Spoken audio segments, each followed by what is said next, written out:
And like, what kind of content are you like aiming towards these days? I mean, you've been in the game like how long now? 2 years almost. 2 years in the game. Scarlet Raven, how has your content grown and improved over these last 2 years? A lot.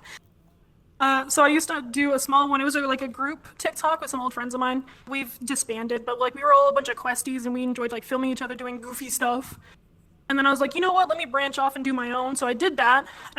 That's when like I started doing PMA stuff because that's what I wanted to focus on was like mental attitude or mental awareness. Just realized my TikTok has like upgraded with me upgrading in VR because I was just a questie. Really? And then I was a questie with a computer just last year. Because my boyfriend, my brother, and some friends of mine all bought me a computer that I'm still using now. Now I'm an index with full body. So I've upgraded throughout the years. Seriously, how has it changed your VR experience? Oh yeah, as soon as you go from Quest to PC, it changes everything. You can do a lot more stuff, you can see a little more stuff. You can, like, I'm learning how to edit avatars, and so you can do a lot more to express yourself. So that's a lot of fun. So yeah. Gotcha. And then So like avatar creation, like what else have you seen that's like really just been like so awesome about PC versus Quest? with avatar creation, Like anything in general. like different effects you can do with your avatar.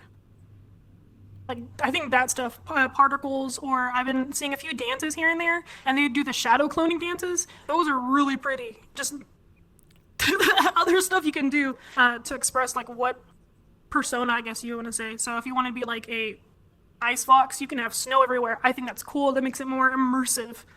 I hear they're doing a lot with the dance community on that. Like, there's like dancers now who have like all these insane particles, people flying through the sky with like trails of rainbows behind them. Like, the amount of things you can do in here are basically limitless.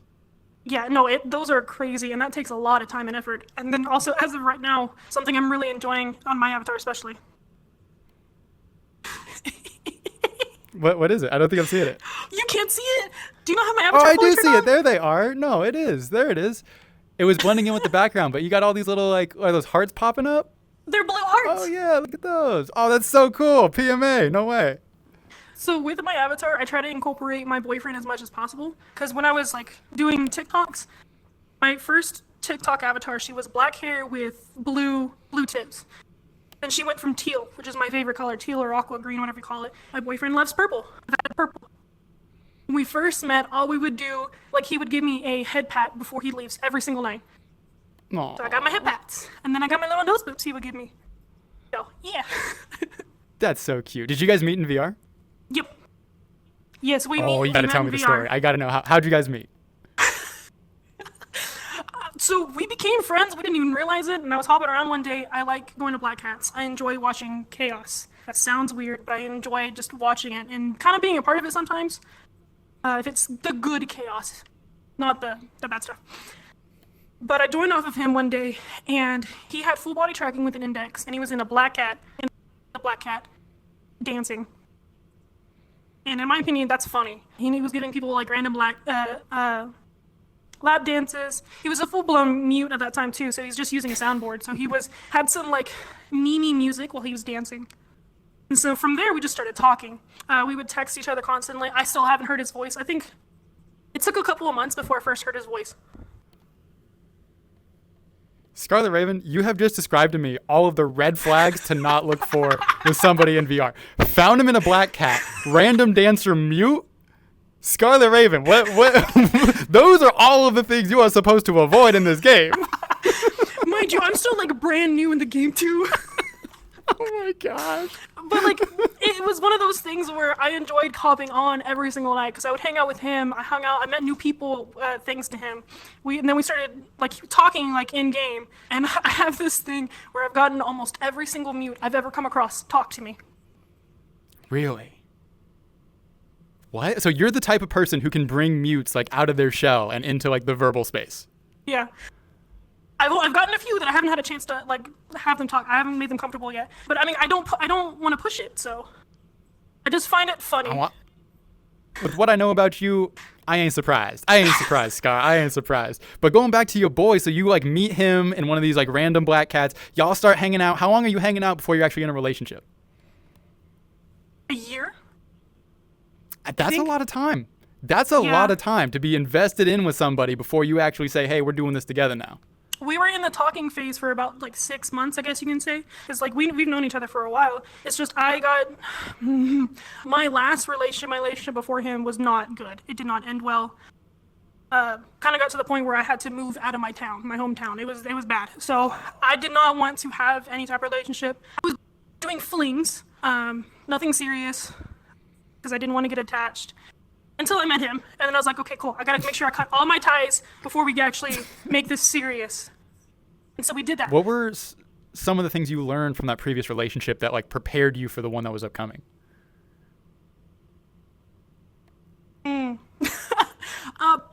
People that can't support themselves is a red flag.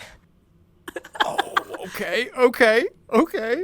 Yeah, people that can't support themselves. Like, if that one's a hard one because that particular relationship was iffy. I was having to support him. I didn't support him financially. That was my line. But I did a lot of emotional support. He couldn't work, so I would drive him to interviews. He couldn't eat, and he can only eat certain foods because he had an illness. So I would bring him food, but every single night. And I was like, I can't. I'm a working college student. I can't help you no more. So, I mean, I guess another one, that one is like learn to put boundaries or put a limit. That's really big. Knowing like where your boundaries are. And I got to deal with my girl too. And the deal is basically this, like, I will love you forever on the condition that no matter what it is you're going through, you're never helpless. Like, I cannot be with somebody who sees himself as helpless in a situation. No matter what it is out there, there's always something you can do about it. And it's to your benefit to be spending your time and your energy focused on whatever that thing is. This is hilarious. I got a couple of funny things with my boyfriend, who I'm now living with, by the way. He's currently fantastic. In the other room playing Congratulations. Valorant. No way. So I met him in person before we officially started dating. That was the one thing. But not only did I have to meet him in person, he came for Thanksgiving with my family. Oh no. That was the first time you saw him in person? Scarlet Raven, you were doing this the complete wrong way, all right? Every decision you make is the wrong one. But like this relationship, this is the most healthiest relationship I've had in forever. We've had some rocky, like at the beginning it was pretty rocky. I would have these ups and downs. I would get angry, I would get emotional, and unfortunately when I get to a certain like mindset, I completely shut down. And he learned how to pick up on that. And now when I do it, he knows exactly what to do. And I don't have to explain it. And he's like, no, like I try to go and explain myself when I feel like I've upsetted him. And he's like, no, when you start feeling better, then you can talk to me. Because I know you're not in a good mindset. I'm like, okay, kind of thing. So. Wow. Yeah. Like, do you have any examples? Like when you're in a relationship, you kind of build these systems with each other. And that's why it's so fundamental to have a strong foundation with your partner. Do you have anything that like you do specifically with them that you think is like good for other relationships out there? The biggest thing is communication. So, I mean, like with that particular instance, he would give me space. And then once I felt comfortable enough, I would force myself to communicate and tell him how I felt. And now, when he upsets me or I upset him, we kind of give it a couple hours or a day rest to kind of get our thoughts together. And we bring up like, hey, you upsetted me yesterday with the way you said this. It made me feel this way. It's just understanding how we feel about each other. Trying to think if there's anything else. That's so big when it comes to like handling conflict resolution, right? You have to understand your partner. Some people are very blunt about it and they want to get it solved right there, right now and argue it out. Other people need that space. They need that time to where they can gather their thoughts and say what they truly mean instead of act out in just emotion. And it sounds like you and your partner have both figured out how you both work and are operating in such a way where conflict resolution isn't the biggest problem. Mm-hmm. Oh, no, what's funny is that literally a couple of nights ago, so we are complete opposites of each other. I am a bright and bubbly person, I guess. This is what I've been informed. I see. I totally see it. I totally see that. He is complete opposite. He loves his depressing music. He likes being alone. He likes doing things. And one night we were laying in bed. He was listening to his music, and he was showing me what he was listening to. And he's like, hey, let me know if you want to turn it off, because I know you don't like this stuff. And I was like, continue listening. He's like, I can't listen to my depressing playlists around you. Aww. I can't feel depressed. Like that. It's a good thing. That's so cute. That is so cute. Yeah, I tell my girl this all the time. I'm always telling her, like, you know what? You've ruined so much music for me. Do you know all of the music about these, like, heartbreak songs of, like, people who have just broken up? I can't relate to that at all. And it's all your fault. He listens to a lot of that. Meanwhile, with my music, I listen to a bunch of angry music, heavy metal, punk rock, like sometimes country, because I'm from Texas. That's what I was raised on. And, like, some pop here and there. He likes his depressing, some rap. Yeah. That's so wild. I would have never pegged you as like a heavy metal kind of artist. Like what? You sound too sweet for that, but I guess you go hard, and when you go hard, it comes to music. I'm listening to Ice Nine Kills right now. As we're having this, I kid you not, I'm listening to Ice Nine Kills. Of course you are. You get what you get, Scar. But when you get what you get Scarlet Raven, who is a VRC Awards nominee. Scarlet Raven, you had the opportunity, the privilege to participate in the VR Chat Awards. You want to run that by me? How was your experience with all that? It blew my mind, first off, that I was even nominated. I didn't make any videos being requested to be nominated. And Alex and Nanako were like, hey, we came up with this idea while we're at your event. And I was like, holy cow, people are branching off doing their own thing with something that I've started. This is fantastic. I love the idea. And it was professionally done. I mean, there was a few things that needed tweaks here and there, but like they rushed it. They needed just more time, in my opinion. But it was professionally done. They got, just had a brain fart. They had people sponsoring. They had like outfits set up. It felt official to me. It was really not neat. A little intimidating, not gonna lie. But now with all the people that we got to encounter at the event, I feel like they're just normal people instead of on a pedestal. So I go and bug Ashton all the time. Right? In some sense, that's the case, but in some sense, you're the one up on the pedestal. Out of all of the VR chat content creators out there, you've made such a splash, not only in your audience, not only in your community, but to VR chat as a whole. And you put everyone on notice by getting up onto that stage. Like, how does it feel to be in that cut of creators? It feels unreal. I don't feel like I'm actually there. In some ways, I don't feel like I deserved it because I mean, this is gonna sound dumb. I don't have enough high enough follow count, so I don't have a big enough outreach. But then I go and look at the hashtag PMA callouts, and I recently looked at it, and it's 250. And I know there's some videos out there that didn't use the hashtag, so there's probably roughly 300. And our small like VR chat TikTok community, that's huge. So again, it like blows my mind. Still feels surreal. I'm just. Ooh. Besides, I me think that and you were kind of like goes competing too. I know, we were in the same category. It was so crazy. Us little tiny creators who have been, patting around doing our own things at the VR Chat Awards. First off, I couldn't believe I was backstage either. I was like, I don't feel like I belong here. And then I looked across, I'm like, oh my God, it's Scarlet Raven. No way.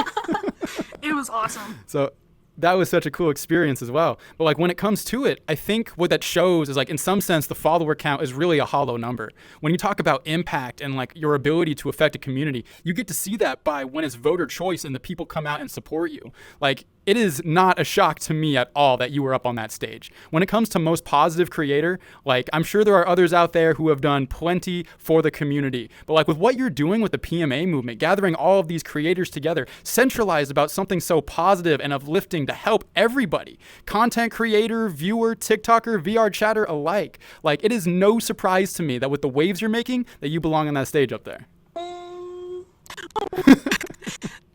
So I don't know if you remember the people that I was up against for the positivity award. It was Mash and Zora Zombie. Both of them are freaking fantastic. Mash does a lot of mental health awareness stuff, and Zora Zombie does a lot of relationship stuff or mental like awareness and like relationships. So, being up against those two, I was really honored.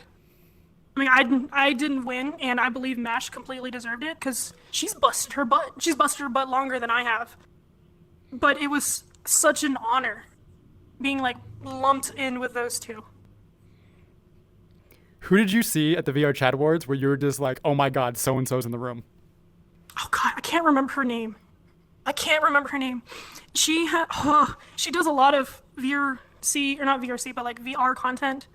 I've seen her do a lot of Oh my gosh, I'm so dumb that I can't do it. She recently broke her foot. You had it in your podcast.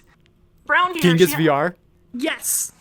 Genghis She VR. blew Oh my my mind. gosh, I freaking love her. Oh And she my was god, I did the sitting same behind thing. me. I'm like, oh. You're like, oh my gosh, it's Genghis. Yo, I saw her was like- backstage. I had to say hello. I had to go say hello. I couldn't. I was like, of everyone else here, I didn't know it was her until I saw her avatar. I was like, wait a second. She's got the googly eyes on her avatar on her VR headset. There's no way that's her. There's no way that's her. I had to go up and talk to her, and I was like, oh my god, it's totally you. Yup. And it was really cool seeing a bunch of content creators who haven't made content in a while, like Schmarky that was there, Lady Kira was there. It was awesome, like, talking to them.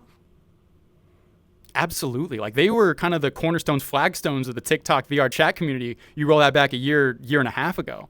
Like they were the ones who have been here like at the beginning, you know? And what it looks like is that they are creating stepping stones for the next, I guess you can say, level. Because a lot of folks are taking inspiration from what they're doing. Schmarky, I know, is going to Twitch and doing a lot of streaming. And I think I'm seeing some other content creators doing the exact same thing, following in his lead. Lady Kira, she's doing a lot of photography she's posting it on Instagram. And like, I didn't know you can take so many cool pictures in VR. Like they're so neat. And I'm starting to learn how to do that too. This world having the lighting and stuff helps, but it's only a little bit. Yeah, for real. Was there anyone else you saw backstage where you're just like, oh my god, it's that person? I've seen Wushi before. Wushi's just a goof. Oh, he was fun. He was a good time. Oh, Tupish. Oh, Tupish was there. That's right. Oh man, I got to go see him again. He was a good time. He was a firecracker. Oh yeah, I love watching his tutorial. And I mean, they aren't really tutorials. That he's just shouting out different assets, really cool assets to add. And I've snagged a couple thanks to him. Nice. Yeah, and a big one for me was mop movies. I couldn't believe I was there with mop movies. Oh, Homeboy right. makes some of the cleanest animations out there. His facial expressions are on a complete other level. He gets it when it comes to content, man. I admire that dude. I've met Mops before, and then there was Lemon. Lemon is pretty cool. Records with Mop movies all the time. I just remember too. So the dress that I wore for the VR Chat TikTok Awards was a custom that Agent Socks made for me, and he does a lot of booth avatars. So that dress was for booth, but he was able to get it. Him and his team was able to get it fitted to what body model I use, which is a Zen Fit. It was funny because Lemon had the same dress, and she was wearing a booth. Oh no way! Oh, that's so crazy. Hers was white. Hers was like it looked natural. I was like, mine just. I think it was nice. Yeah. But you could clearly tell that it fit the booth model. Yeah, and when it comes to like people I'm also interested in, man, I think next on my list I'm gonna be reaching out to is Peyton, because I ran into her and I owe her one. And then after that, I want to do Shelby and Schmarky. Like I haven't really gotten to know Shelby yet. I've only heard of him from the outside, but he seems like such a good hang. He really does. He's done a lot for the community as well. He's created the Night City, and from my understanding, I'm not in the server, but from my understanding, it's a safe server, and there are some bad apples that kind of enter in, and he puts a stop to it pretty freaking fast. So That's awesome. He's made it a very safe community for a lot of VR chat users. Plus, I hear Night City, whatever they're doing over there is like going well, and more power to them. We need good communities here in VR chat, and if Night City's the one to like stake that flag, I hope that's the case. Yeah, and they've backed me up quite a bit in the PMA movement as well. So What have they done? Yeah. No way. So I made the first PMA call-out video like a long time. I think I made it during the summer of last year. And a good friend of mine, Sim, brought up this idea to Shelby. I haven't like touched it in a hot minute because I was dealing with classes. And Sim brought it up to Shelby, and Shelby made a video, and so it started catching traction again. And it just kept going, and he got all of Night City to join. So now, anytime when I call out Shelby or anyone calls out Shelby, he calls out all of Night City, and so they all do it. That's so awesome. It's awesome. I love it. I love hearing stories like that, and I love like I can't wait the opportunity to talk to the guy because I think I want to hear it myself. You know, like I've heard so many stories about him, and I hate to say this, but it was the same way with Ko. Like I've heard so many great stories about this dude, and maybe that's just like hurt my trust, but I really hope Shelby's different. I hope he's a cut above. I really do. Peyton's gonna be a hoot. Get ready for her energy. Yeah. What should I ask Peyton about? What should I talk to Peyton about? Probably don't ask her to bark. Okay. Although she does do What a really good question. bark.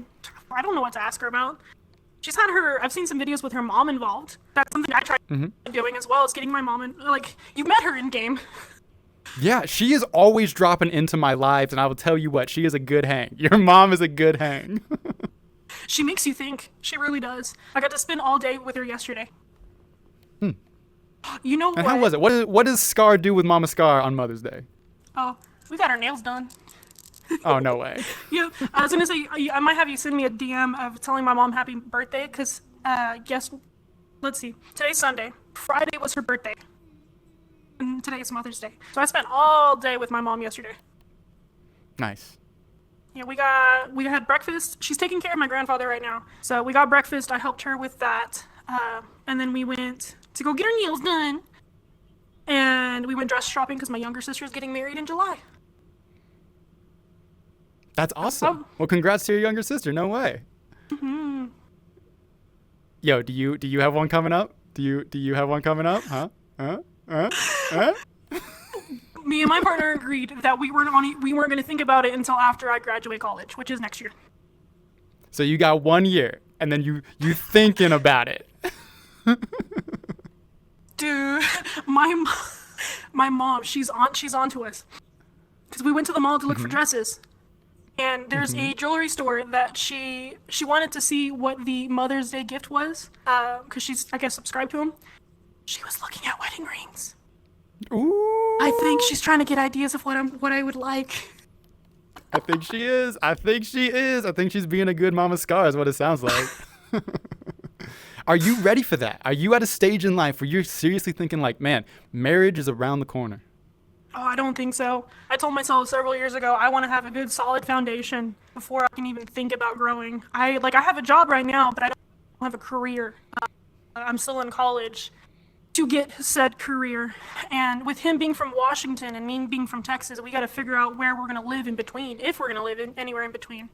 Because his health, he can't handle the weather down here. It's way too dry. It's way too hot. Meanwhile, if we go up there, I get cold. So, and then a little claustrophobic. So how do you two manage the distance being so far away, Texas and Washington?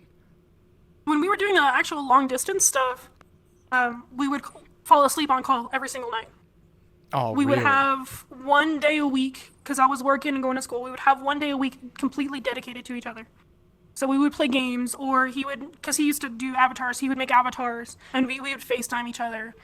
And I would call him. When I was working security, I was working like graveyard shifts. So I'd have class in the morning and then work at night. So we would maybe talk for 2 hours a day. But I would always call him on my way to work or on my way from work, or I make sure he gets up kind of thing. Because not only were we busy, we were also had a 2-hour time difference. We put in a lot of work, let's just say that, for this relationship. And so, like, you would have it be the priority, even though distance and time was always in your way. No matter what it was, you would find ways to spend that quality time with one another. Mm-hmm. Unfortunately, we kind of lost that balance a little bit once we started moving in, because we're both busy still. We've attempted to try to do a date night 1 day a week, but again, we get so busy. He's a store manager, and so even when he's off the clock, he's still on the clock. He gets phone calls. Wow. And so, even living together, you struggle to make time for one another. Mm-hmm. But we always try to talk to each other. Like, I call him every single time I get off work, even if it's just for like 5-10 minutes. When I call him, he's playing games. He's playing Valorant. But I talk to him a little bit, tell him how I'm feeling.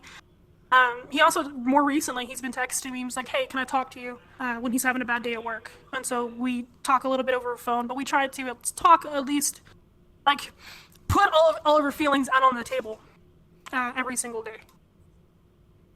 That is fantastic. That's so awesome. I think it's fundamental for a relationship to work out, to find the time to be with the other person. It's going to be nigh impossible to make it perfect, but as long as both of you are making the effort and making the sacrifices, I think that's what determines whether or not relationships make or break. Honestly, how high of it is a priority for you and your partner. It is. At the moment, it's not that high of a priority, because he's doing a lot right now. And then, I mean, I'm now getting done with all my busy stuff. So I think I'm going to definitely start making it more of a priority pretty quickly. Because my schedule is more open. Is he a VR chat kind of person? Is he ever here in the Metaverse? He is. His headset's currently broken. So not right now. Yeah, he broke I just had the earpiece off of one of them. So as soon as he gets that fixed and he upgrades his PC, he's gonna be back in VR again. Dude, that's what it is. That's the reason more people aren't playing this game right now, which is how expensive it is to be in here. To have full body. I heard VR chat is the most expensive free game you're ever going to play, and it is 1000% the case. Like everything down to like a good headset, a good PC, trackers, a full immersion bodysuit if you want to go that far. You're racking up thousands of dollars just to play this game. It's wild what people are paying here. Oh yeah, I think we paid about $600 for my headset and trackers. They were used, but not used often. $300 for 3 trackers, and these are the new 3.0s. I don't remember. The base stations came with the headset. And I need another one because I don't get that good of a tracking.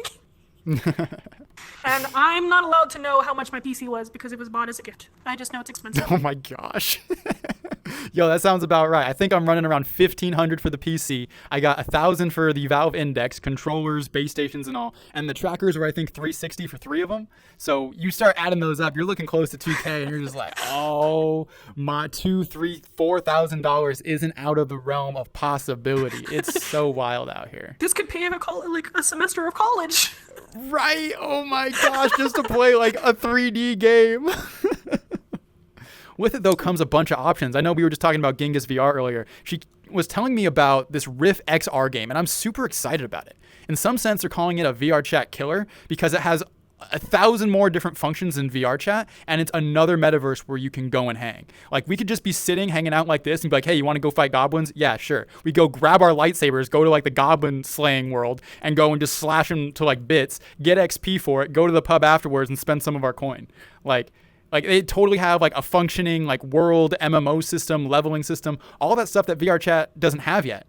The only thing they don't have is the player base. But when people like Genghis VR are already on top of that, it inclines me to believe that like that's going to be the future. She was an early adopter of VR chat to start with, and that just might be the next evolution of where all this 3D gaming is going. I mean, this is a game too. This also is a place for people to make money.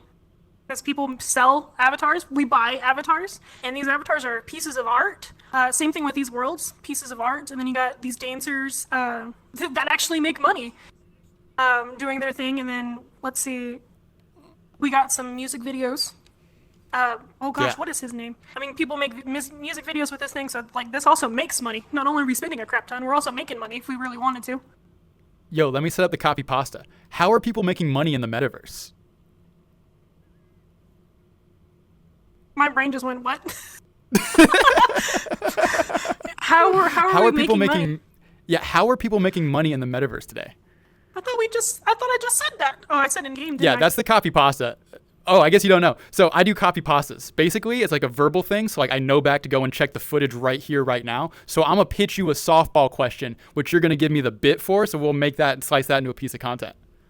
So I was giving you that lob softball for you to just knock it out of the park. To repeat what I said. And you just sat there, you're just like, Copy pasta. I'm over here like thinking of I heard creepy pasta, and I'm like, what? Oh. Okay, so repeat what I just regurgitated. Gotcha. Okay. Yeah, pretty much, and just make this for the broad audience because they don't know what the metaverse is yet. Oh yeah, no, I got you. All right, you ready, Scar? All right, you ready? Yeah, We're gonna do this official. I'll do the little action. So, Scarlet. Like, what are the ways that people are making money in the metaverse today?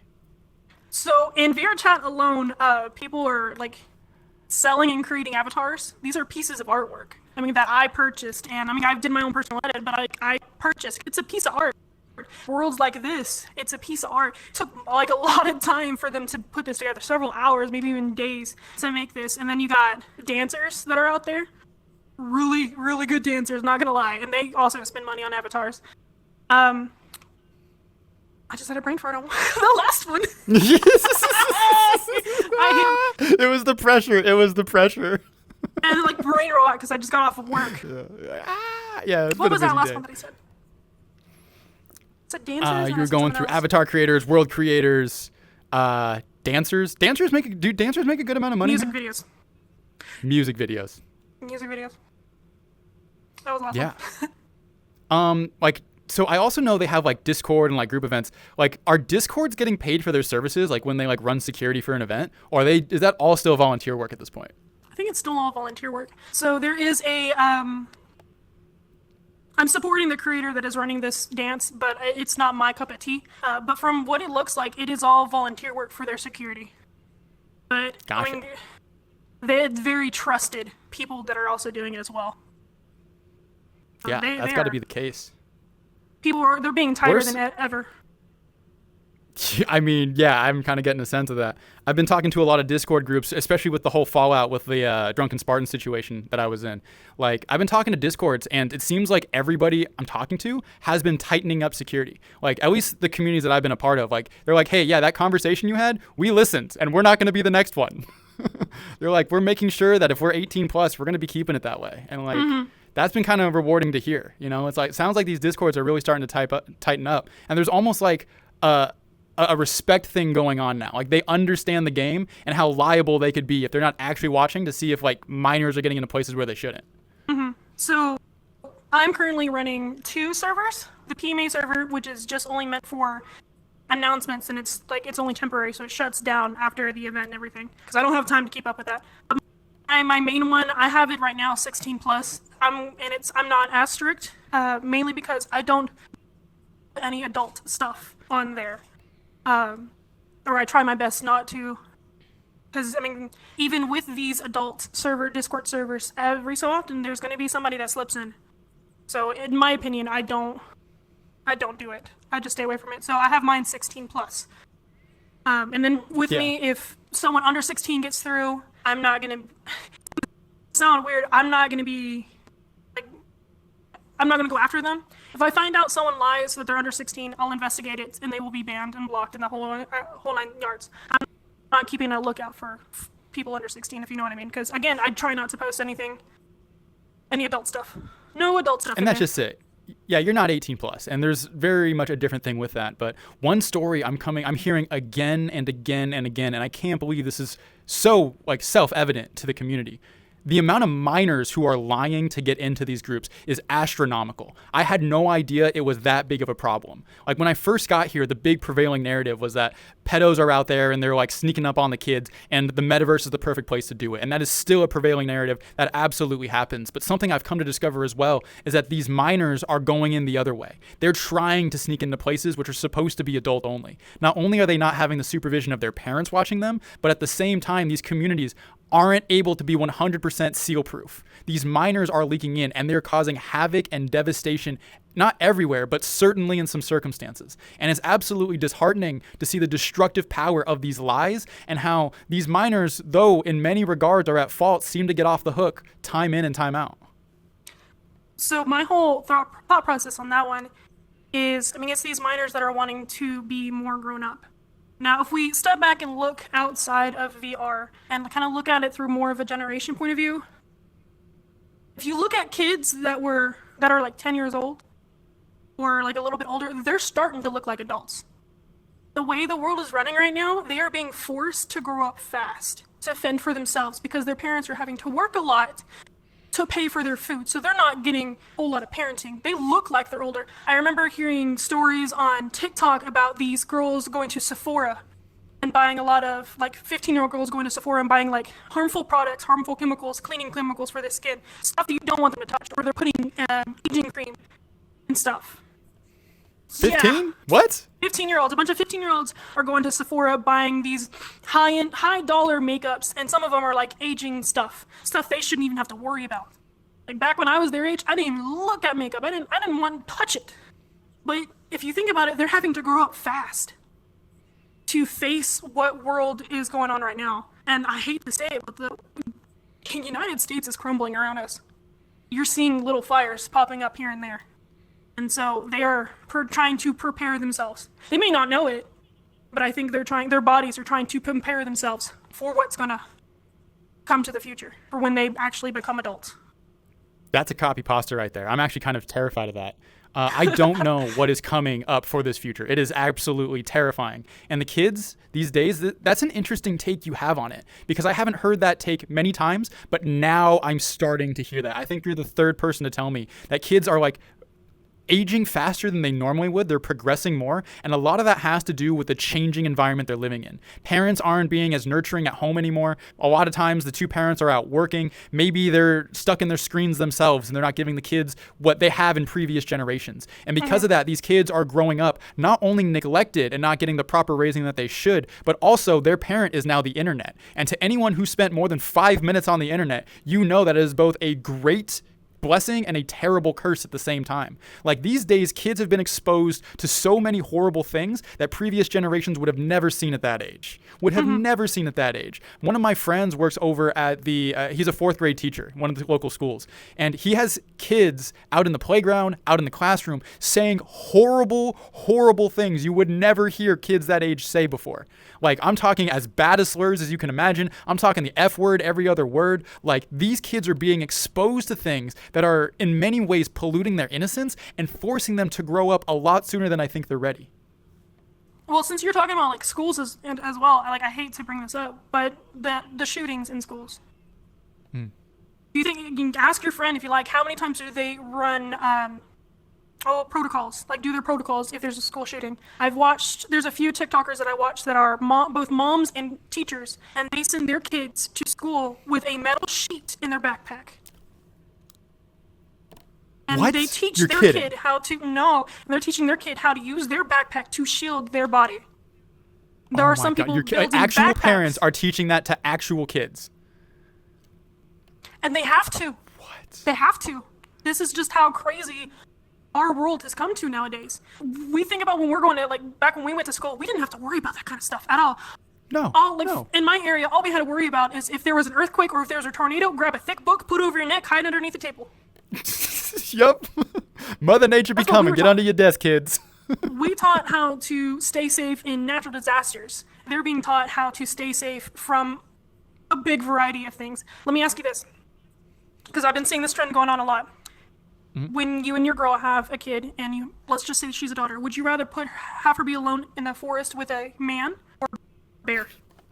Oh my god. I've been hearing this too. This is such a stupid copy pasta. This is such a stupid one. Of course you'd want it with a person. Of course you'd want it with a person and not a bear. Bears aren't good people. You're calling the bears people. No, I'm saying a man or a bear. In my opinion, and because I'm a wildlife major, I would like a black bear because they're docile. Oh, yeah, that's fair. That's fair. Black bears are the kindest of the bears. This is true. But like with bears, they are. I mean, you can call any animal innocent. They're running based off of their animal instinct. And in some ways, you can predict what they're going to be doing. With a man, a grown man, you don't know. They may be acting on very inappropriate impulses. Yep. You don't know the character of the man. And it seems as though you got to be more cautious of the character of the man each and every one of these days. Now, I don't know if that's the case. I don't know if people are getting worse or if it's just the media portrayal of people getting worse. Because we have to agree, to some extent, it's going to be the media finding only the worst cases, only the worst situations of human beings being human beings. But do you think as a whole, people are getting like more evil, or do you think it's just what we're looking at these days? I completely agree with you. I think it's what the internet is portraying. I try my best not to make opinions. I try to think what I'm seeing on the internet or on news stations, but I try to make my opinions on base what I see in person. And with me wanting to be a wildlife policeman or a wildlife conservationist, it's police work. And I've seen those talks where they completely twist the words of an officer and make them the bad guy, or they take one bad apple and portray it, and everyone is under that umbrella of that bad apple. So I completely agree with you. It's in wherever you're at, honestly. With like some of these younger kids, I've seen that personally. That's bad. But Yeah. I don't know. Like there's a lot of bad things being portrayed. But then again, if it's happening over and over and over and over and over again, something has to be going on. And I think you're absolutely right when you say we're kind of in the death throes of our empire. I think the United States is on the way down right now. And if you look at the economy, our economy is currently screaming that there is a million things wrong and nothing's being addressed. And I think in some sense that's the worst part of it. It's not just the fact that bad things are happening. It's the fact that the people who are in charge are not doing anything about it. And there's this building unrest of the people of our society, whether that just be from an economic standpoint, from an educational standpoint, from a mental health standpoint. everything seems to be deteriorating in one way or another. And I am absolutely terrified of what the future holds. When the idea comes of like, you're going to be bringing a kid into this world, and this world seems to only becoming more unhinged day after day, year after year, you really got to think about like, is this going to be worthwhile? Is this going to be a good decision for me and for them? And wholeheartedly, that should never be the case. So I got 2 instances I'm going to bring up. So one, I think it was over maybe a year and a half, maybe 2 years ago. I am from Texas, and I'm going to bring in pro-choice, pro-life, abortion and stuff like that. When I heard that they got rid of Roe v. Wade, and I heard that there was rumors of stuff kind of being more stricter in Texas, I kid you not, I was scared for my life as a female. Really? Because it just feels like a choice is being ripped away from me, being taken away. If I get taken advantage of and unfortunately I become pregnant, I'm SOL. I am completely SOL. And it's getting to the point now where doctors are so scared to do some of these procedures that even when it is like a health risk for the mother, don't want to go to jail. I can't help you. Stuff like that scares me. That was the big thing that scared me, if that choice being taken away. Then I heard something about like pills, those being taken away. And a lot of women out there, a lot of females need them to regulate. Like it is needed. And just that kind of stuff being taken away is scary. Now, it's dying down a little bit, or let me rephrase that, I have not seen any more stuff about it. And that might be me blocking it up because it's scary. Or it's just me, I don't know. But regardless, like when I heard it, it was that stomach dropping. I was scared. Now this other one is with TikTok and with the TikTok ban. The TikTok has been, again, with the internet, a blessing and a curse. A blessing because a lot of people are communicating, we're getting a lot more information, we're learning different things. Bad things, you got these really dumb trends that are very, very harmful, or we're seeing more harmful things across the seas or at college campuses is another thing that's been going on recently. And then with our lovely government wanting to ban it, feels like it's taking away our constitutional right to talk to each other, to communicate. So that's pretty harmful. I'm not worried about it, especially more recently because TikTok is now suing the U.S. about it. And with them suing, from what I've gathered in my research, is putting a pause because when they put the ban in place, it gave TikTok a time limit. With them now being sued, let's put a pause to that. So we have it a little longer until they figure it out. And with our lovely government, it's going to take forever. You can trust that they take a while. Yeah, absolutely. You can trust one thing about government. It's going to be slow. It's going to be slow. But with that, the TikTok ban is so crazy to me because I think we're seriously standing upon, is it right? Where is the line of how far the government can take away your rights? When is it not okay to have a social platform? If they don't want to play ball with the U.S. government, are we okay saying that we can now ban that app so if you live in the United States, you're not allowed to access it? Because to me, that sounds like China. That sounds like something China would do. If you were to ask me, hey Theo, if you couldn't go onto a certain TikTok app because your government didn't like it, what country do you think that would be from? I would say China. I would say China would implement something like that. And it's crazy to me that right now that's happening in the US government. Now, perhaps the US government actually has a legitimate case. Maybe in some ways the TikTok app is very much undermining our youth. I mean, you think about it. I don't know if you've done any research into this, but the thing that TikTok rewards here in the United States are silly, dumb videos, are like prank videos and things that go wrong and things that are hyper viral in that sense. But if you go to the TikTok in China, the TikTok they have over there emphasizes things like engineering feats and great mathematical calculations and sciences and athletics and all of the stuff that really helps build the foundation of a nation. And so when you look at that comparison, you got to really start to ask yourself, perhaps in some way, those who are running TikTok are trying to undermine the development of the kids in the United States. So perhaps there is some credence to that. But does that mean that the solution should be that we just ban the app outright? I don't feel comfortable giving away my rights, even given that kind of landscape. Do you know what I mean? Yeah, I remember hearing something about like these people that did the vote. They had their own secret meeting, like a security meeting. but they're not telling the community that. I want to know. This is going to sound so funny. It's a quote from Hamilton. I want to know. I want to be in the room when it happened.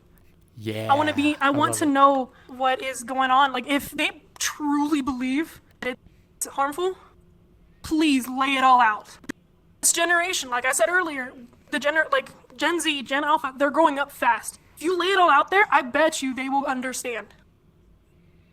And then these little silly remarks not completely understanding the app. Yes, someone in China, or not China, but like someone overseas made it. Good chunk of it, United States. Don't understand that. Why can't they understand that? Mm-hmm. And in many ways, they're going to use the argument of national security this and national security that. But what I understand is every time they bring up the case of national security, it's just another way for them to take your rights. I've seen that happen when it came to 9/11, and I'm starting to see that again here. It is a repeating phrase that they say again and again and again. And I think you're right. I think a lot of people are wise to these schemes these days. They don't need to be told it. They already know. But there's an overwhelming sense of helplessness, of you're just one tiny individual. You can't really make a change when it comes to these giant monolithic structures like a government. I was going to say something I completely forgot. I was going to lead into the supernatural stuff. Like a bunch of these conspiracy theories. Yeah, so I'm not going to lie. I'm not kidding about this. I'm going to be dead serious with you for a moment. I really hope aliens exist because I think they might be one of our best routes to not blow ourselves up. Oh, that's what I remember now. So the government told us, this became a meme on TikTok, but the government told us that aliens were real, and it turned into a meme because, the government said, aliens are real, we're going to ignore this over here, because aliens are real. Yep. But if the government can say that, why can't you tell us what's going on behind these closed doors? Why is TikTok national security? Yeah. Why? I also do hope aliens are real, too, because knowing that we're not the only beings in this big universe is awesome. Right? Yo, that's such a copy pasta. Do you have any alien experience? Oh no, not alien experiences, but I've had plenty of supernatural experiences. Ooh, do tell. I want to know. So this is a story my mother told me, and I have it plastered in my mind now. But we were living, I almost spit it out where I was born. We were living in a small house, and these are the things that I remember about this house. Was that my bed at the time was on the floor. I think it was just because it was easier for me to climb in and out of the bed. I remember it being a lot of wooden floor, and I remember it being older. But my mom would tell me that she would wake up almost every other night, hearing me giggle and talk. And when she asked me about it in the morning, and she's like, who were you talking to? I'd always say an old lady with long white hair. And then as soon as we moved out, I stopped talking about her. Whoa. That's creepy. Couple more recent ones was back when I was living in my hometown. I had a roommate, and she was into Wicca, the more spiritual stuff. I'm not gonna say the witchy stuff. I wouldn't say that, but it was more spiritual stuff. At that time, I was dating a Marine, and he was not a good guy. And I remember just a bunch of these weird scenarios happening while I was dating him, and he was coming to the house all the time. He would stay the night and stuff like that. I kept getting locked out of my house. I would leave out the back door to go put trash in the dumpster, come back, door's locked. Whoa. I've had several, living in that house several times. We believed it was a child, because we would have a bunch of cabinets open, and then after Halloween, we had a candy in one cabinet, and it was only that one that stayed open. Whoa. And then one particular night, I was in the living room, I was playing Uncharted. And so my TV was in front of me, and behind the TV was our back door by the kitchen. Now, there's a room behind the wall on the TV. That's my room. Excuse me. That was my room. And I remember, we had a backyard. A closed-in backyard. This was a duplex. And I remember this was still light outside, but a shadow run across and looked like it ran through the wall and entered into my room. And I'm focused in my game, and I just see that out of my corner of my eye. Yeah, I told my roommate right then and there, and we saged the entire house. And then another thing too, as soon as I broke up with that Marine, everything calmed down. Whoa. That's wild. Mm-hmm. Yo, I've got some crazy, weird, supernatural stuff that have happened to me too. Like the first house I grew up in, it was weird. All right, there was always weird paranormal stuff happening. Like you can call it paranormal, you can just call it weird stuff. Here's a great example. I would be sitting in my room playing my video game, and then like out of nowhere, click, my door would open. It's not like the AC turned on. It's not like the heater turned on. It would just click and open up. That happened probably once a week, every other week, that sort of thing. If that just happens, that's fine. That's not the biggest deal in the world. But again, I would remember having dreams of talking to a ghost. Here's what I mean by that. I would be laying in bed, and there'd be this little kid, probably 8, 9, 10 years old, just like wanting to play with me. I'd be like, no, I'm trying to sleep, but he'd be wanting to play with me. And I'd just be like, no, I got to go to bed now. And he's like, that's okay, no one wants to play with me anyways. Right? And this is going to sound absolutely crazy. Every time he was in one of my dreams, a loud train would drive by, it would hit him, and I would wake up. Come to find out, like years after I've been having dreams of this kid, I find out not more than a mile from my house where the train tracks are, there was this horrible incident with a little kid, I don't know, Wow. some 50 years before I was born. Yeah. That's nuts. Isn't that crazy? And then whenever there would be like weird paranormal stuff, it wouldn't be like scary monster trying to destroy you. It'd be like fun little pranks a kid would play. Like it would seriously be so, like, here's a great example. I'm sitting there playing my games. My door would latch open, right? Whenever it does, whatever video game I'm playing becomes super difficult hard. I have a friend of mine who was in this, who witnessed it this one time, right? So I had a name for my ghost. I called him Steve. His name wasn't Steve, but I called him Steve. So we're sitting there, we're playing video games. It's some Dragon Ball Z game, right? And we're grinding like the tournament to get points. We've been having it on the hardest difficulty, and we're making it to the finals every time, but it's like quite the challenge to do it. We finish up, and we're like just a couple caps short of like the thing we were trying to buy. So we go to the easiest mode so we can just win really fast and get the reward. We go in, we start fighting, first round, no problem. Next thing I know, the door opens, click. I'm like, oh, hey, Steve, how's it going? My friend's like, oh, who's that? I explained to him the story, and I'm like, Steve's about to play with us. My friend's like, yeah, right, whatever. Next thing we know, we lose 5 matches in a row on the easiest setting. We get our asses kicked out of nowhere. And I'm like, yep, that's Steve. And my friend's like, what are you talking about? So like whenever he'd show up, it'd be little things like that. And it blew my mind to one day find out that like there was an actual story of a kid like that far before I was even born. So there was this. I just remembered that I spent a whole day having a bunch of like ghost experiences. So, by any chance, do you know the show Ghost Adventures? Yes. Zach Bagan. He has a museum in Las Vegas. I had the honor of going to Vegas, and we made it a point to go to the Zach Bagan Museum. Nice. We had to sign a waiver before we entered. This place is so serious. And when you hear about this kind of thing, like on TV or online, when they're talking about like this particular museum, you think it's all like fun tricks, funny ha-has, kind of scary. No. Oh no. It was weird. There's this term empath, where you feel other people's emotions. And it's supposedly supposed to be like a trauma response. You learned how to, it's that feeling where you like feel the tension of the air kind of thing. So I started learning about like empaths and stuff like that. And I was trying to figure out if I was one. And I remember going through this whole museum, my arms, goosebumps. But it's not your normal goosebumps. It's like somebody's holding your arms kind of thing. And there was one particular room. This is where, it's called a Divic box. It's supposed to hold an entity. They have this Divic box in a glass case. There's salt around it. On the outside, there is a wooden fence with a bunch of symbols. There's like a little area where you can see into it, but there's supposed to like a symbol. And what we were supposed to do was walk around. And for some weird reason, my mind was telling me, look at that corner. Look at that corner. There's something in that corner. And I was with my roommate, who I had the first experience.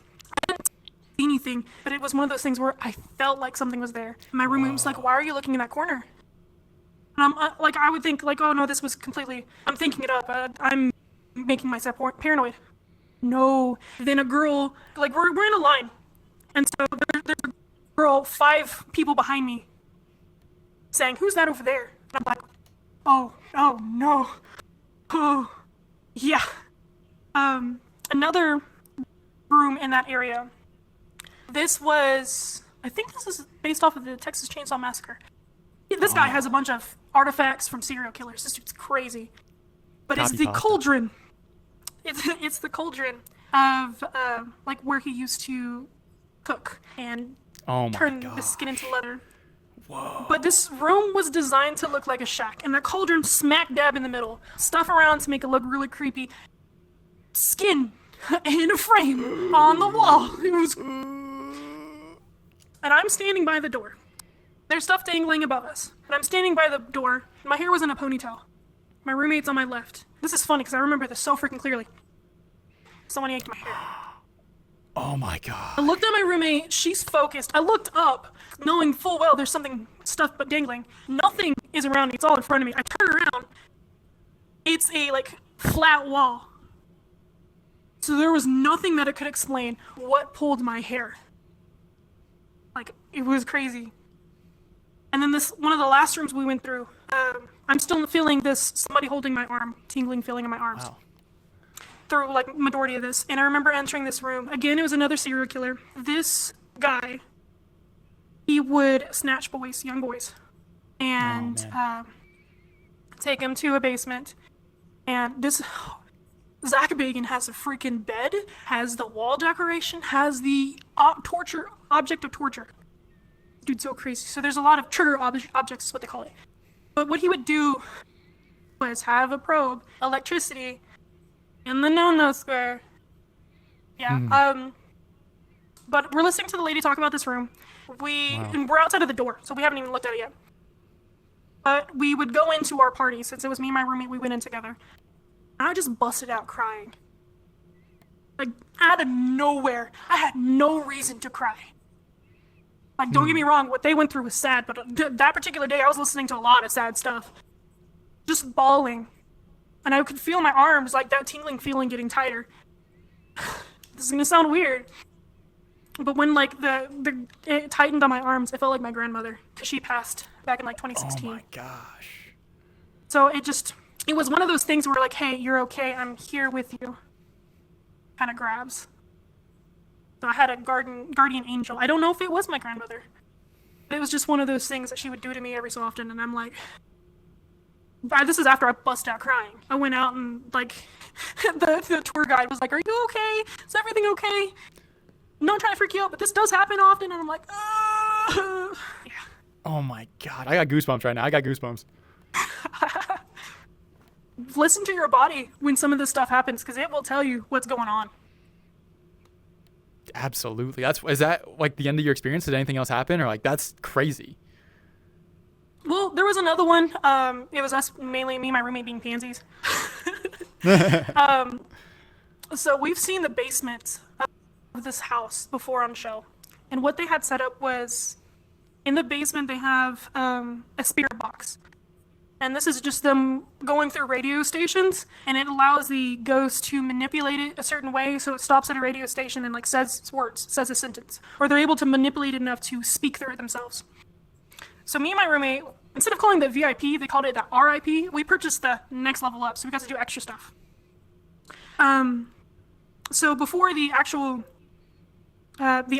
tour started, we got to do the Zach Bagan fortune teller machine. I don't remember what it said specifically, but if it had something to do was, like, keep an eye out for your, like, always look behind you, keep an eye on your back. My roommate had the opportunity to stick $1 in and get a fortune, and that's what it said, was keep an eye, like, watch your back kind of thing. So, moving on, we get to the area where we have the opportunity to go down in this basement. Only the people that have the VIP. Me and my roommate, scared as shit. It's dark down there. We're like... she's in front, I'm behind, we're trucking along. And we hear the spirit box going off, so we just hear static, static, static. And it's trying to attract us to come. It was saying, please come forward, move. It was, I think I was the one that chickened out first. Yep, I'm out. Yeah. I was the one that chickened out. And when I turned around, there was a staircase. Black under the staircase. 2 eyes. We freaking ran up those stairs. It doesn't stop there. It doesn't stop there. We're still going through the house. We're stopping like room to room in this hallway, and the like staircase or in that basement was right here. My roommate just had the feeling that she needed to keep going back. I had to physically pull her away from the staircase. She's like, no, actually, I want to go back and check it out. I want to go back. It's like, I want to see what's going on down there. And I'm like, no. And like, then she stopped talking to me and was still trying to move to the staircase. And I had to pull her away. Meanwhile, our tour guide and group was further down the hallway. And I'm like, no. Once I broke her away, like, she was fine. But like, that one got me. That sounds terrifying. That really does. Oh yeah, no, you have to sign the waiver. Afterwards, we went to the gift shop and I bought a t-shirt saying, this shirt is haunted. My favorite t-shirt. Oh my gosh, this shirt is haunted. Yo, have I told you about Downeyville? Have I told you my Downeyville stories? Downeyville? No. All right, buckle up, because this one's about to get real. So for those who don't know, I live in California, big state. One of the places we have here is a place called Downeyville. Now, I've only been there once, but I can tell you this place is haunting me. Here's what I mean by that. Growing up, I had a really good friend of mine. I'd see him every now and then. You know, we kind of parted our separate ways, but we stayed in contact. He had a girl, and his girl lived up in Downeyville, right? So, you know, he'd have to go and drive. It was a long way from where we were, but they were doing what they could to make it work for long distance. Didn't see my friend for a couple of months. Finally see him again. I was like, hey, man, how you doing? How are you and your girl? He goes, oh, I'm sorry, but I had to break up with her. And I was like, oh, I'm so sorry to hear that. Like, what happened? He goes, yeah, one day she invited me up to go and like hang out with her and her friends. And yeah, what they do for fun up in Downeyville is they go out into the forest and sacrifice goats. I wasn't really about that, so I kind of broke up with her. Yeah, What? right? In Downeyville, what the kids do for fun is they go into the forest and they sacrifice goats. That's the kind of stuff that happens in a place like that, right? Years pass. I don't think about Downeyville. Downeyville is not in my mind. I didn't really see the friend too much after that. I'm on a vacation with some other friends, and we are at a lake, and it's a fantastic time, and we have ourselves a great weekend, and now it's time to go home. We were up in the mountains, and this is before you had like internet service everywhere, so we didn't have internet service, and it was like, do we take the left here or do we take the right here? I was like, I don't know, I think it's the left. Let's try to go left. We drive an hour and a half in the wrong direction, and we end up in, lo and behold, Downeyville. I am not kidding you. We take a wrong turn. It's like the sun setting at this point. Home is in the other direction, however many hours away, and we're getting low on gas. We pull into Downeyville lost. We need to ask for directions, right? Downeyville is not a big town. It's, I think, like 100 people. Maybe it's like 300 people. It's one of these small little rinky-dink like mining towns that dried up, right? So we pull into the one... Horror story. Horror. Exactly. We pull into the one gas station this place has. The pumps are out of service and they're not running. We're not getting out of here today, right? We go to the general store, which is across the street. We're hungry. We're tired. We need to use the bathroom. We walk in and there's nobody in here, right? There's nobody that really lives in this place is completely empty. We walk up and talk to the one guy who's behind the counter. And when I talk about somebody who's creepy weird, this guy was the epitome of creepy weird. So like I go up and I start talking to him. I'm like, hey, I see that we're in Downeyville. I think we took the wrong turn. We're trying to go such and such place back home. Do you know where that is? He goes, oh, that place. Oh yeah, you guys are definitely lost out here. And I'm like, all right, bro, that is not what I want to hear right now. That is the last thing I want to hear right now. And I go like, okay, like, so I noticed the gas station across the street. They're not pumping gas. Like, where else can we get gas around here? He goes, oh yeah, those pumps have been out all weekend. They do say that they're going to be up tomorrow, but you know, you can never be too sure. I'm just like, oh my God, somebody please get me out of here right now. So like me and my friend, we're like trying to decide on what to do. We want nothing to do with this like general store manager guy. We buy some snacks, we get out. We are not staying here. So we're like talking to each other, pumps are out till tomorrow. Well, the sun's like already setting. Like, what are we going to do? I guess we're spending the night here in Downeyville, right? We drive across the one bridge they have in this town, and right next to that one bridge is like the one inn they have in this town. We pull in. There's only one other car in like the entire parking lot. We walk inside, and that dude is just as creepy as the dude from the general store, right? They weren't the same person visually, but they could have very much been the same person. You know what I mean? Cousins. I walk in there. Yeah, I walk in there and I'm like, hey, yeah, so I guess we're spending a night here. Can we get like a room? And he's like, oh, yeah, I can get you guys a room. There's plenty of space tonight. And I'm just like, can anyone stop talking like this? I don't want to be here right now. So we do the thing. He gives us the keys. We go to our room. And seriously, there's only one other car, which is like right by that office. I don't know if there was another room occupied that night. We get the room, the far room. We go in. We're kind of eating our snacks. We're tired. We had a full day out at the lake. It's nighttime. We're not close to home. We're a little upset. We're irritated.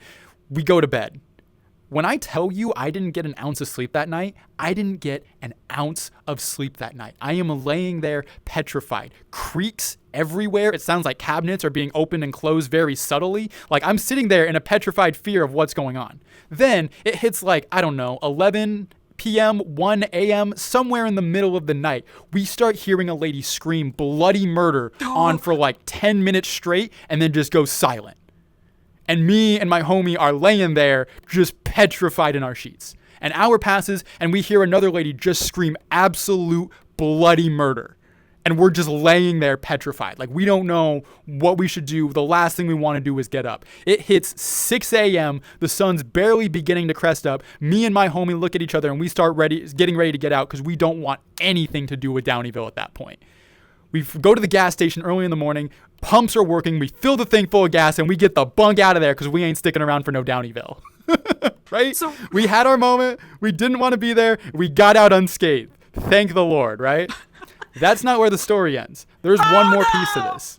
Years pass. I am now with my coworkers at one of my newer jobs, and I'm sitting there telling them the exact story I am telling you right now. And they're like, yeah, right, we don't believe it. There's no way this weird town called Downeyville's haunted, blah, blah, blah. They look it up on Google, and you can do this if you want yourself. They look it up on Google, and you aren't going to believe this. Downeyville is the one town in California where they hung a female woman ever. It's the only female hanging they have ever had in California, and it happened in Downeyville on the very bridge that I spent a night right next to. Apparently, back in the gold miner days, there was some issue with this lady, and one of the miners there, she was upset because she was saying this guy knocked her up. She was causing such a stir that the town came together, and I'm kidding you not, hung her from the bridge. Her and her unborn child. The only place in America where that happened, and I spent a night right next to that bridge hearing a woman scream bloody murder every hour, on the hour, the entire night. It was terrifying. Oh, yeah. I don't know if you believe in like ghost stories or whatnot, but I absolutely believe from the bottom of my heart, Downeyville is definitely haunted.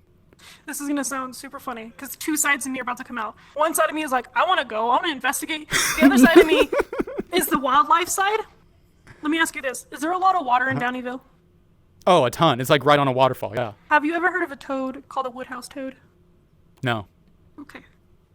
This is the wildlife in me. Scientific name is Bufo woodhousei. Anyways. Okay, all right. I'm on board. My last semester, I had to memorize frog calls. I kid you not. This toad sounds like a screaming woman. What? No way. Is there? I kind of want to do some like wildlife research on this one, but I wanted to see if there's any toads in the area that might sound the same. That's what I mean. Like, it's entirely possible. It's entirely possible. Because their calls are long too. I don't know if it's 10 minutes long, but if you get enough of them, maybe. I mean, like, I also completely believe you in that scenario too. Yeah, I'm not saying there might be real world ways to explain it. What I can tell you for sure is one, they are sacrificing goats in Downeyville. And two, they hung a woman from that bridge. Those two things absolutely happened. Oh, that's too funny. I'm sorry. When you were like saying screaming woman, I'm just hearing this frog call in my head. Maybe me and my homie were just petrified because there were just some frogs outside trying to get a one-night stand, you know? Oh, that'd be so funny. But yeah, no, that's my Downeyville story. If there's anything that's ever been paranormal for me, that's my copy pasta. Oh, yeah, no. Mine, I definitely for sure was the haunted house, Zach Bagan's haunted house. That place was creepy. I had fun, don't get me wrong. But I would not be surprised if people went in there and took something home that they didn't purchase. Ooh. Kind of thing. Yeah, I'm sure that place is just filled with just cursed item after cursed item. Okay, he buys them all the time. Like I said, he has so many stuff, like serial killer stuff. I know he has a van. We got to see a van. This doctor did assisted suicides. Oh, wow. In his van.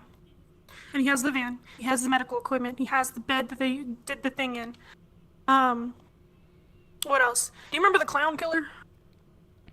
Like a real clown killer? No. Clown serial killer. I know, He like actually went It. after young boys. No. I can't remember his name to save my life, but I know he dressed up as a clown. He went after little boys. And they caught him. They arrested him. He would do drawings. Zach Bagan has a bunch of these drawings. He has the outfit. Whoa. The clown outfit. Whoa. Oh, my gosh. This dude has lots of crazy shit. What kind of stuff would he draw? I don't remember, to be completely honest with you. It was a couple years ago. I just remember there was a bunch of drawings. I think they were just faces, Ew. mainly. No, thank you. Yeah, but do you believe in that? Do you think, like, ghosts are real? Oh, 100%. I mean, so, in my opinion, I believe everyone has a soul. And I also think when the body dies, the soul remains. It is a reusable source, I guess you can say. It's, oh my gosh, there's a scientific thing about it. You can't create energy, you can't destroy energy. Everything gets recycled, kind of thing.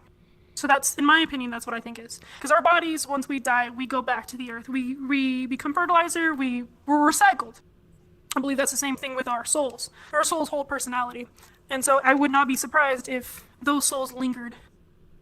And we see that. And then I've also believe in some types of natural resources like wood. They are able to record things. So let's just say you have a really old house with like some really old wood. It records footsteps. Kind of thing. Or stone, limestone, I think is one of them that does recordings for scientific things. I also believe just anything's possible. It's funny. I'm scared of paranormal, don't get me wrong. But if you talk about paranormal, you can also talk about like the deep blue sea. We don't know anything that's going on down there. Nope. There's We got currently no idea. We got a better idea of what's going on in space than we do, like, the ocean. Right. There is currently a theory going on, and I saw this on, I keep bringing back TikTok. See, I saw this on TikTok. So global warming, in my opinion, I believe it is a thing. The Earth is getting hotter. And with the Earth getting hotter, the ice caps in Antarctica are melting. Raising waters and everything else. So in this one, they think that something, like there was some creatures that lived in the ice that were like frozen in time being released. I saw a video, and I don't know if this is true. But I just thought it was really cool and really interesting. But this radar, this camera watches the entire Earth and reads thermal. And it took pictures, and it was recording a very large mass moving from Antarctica up to like Africa and growing and growing and growing. And I'm like, what could that be? We keep hearing stories about like the megalodon. I still think that's a thing. Because evolution and stuff like that. So people believe that the megalodon is still a thing. A very huge, ancient shark.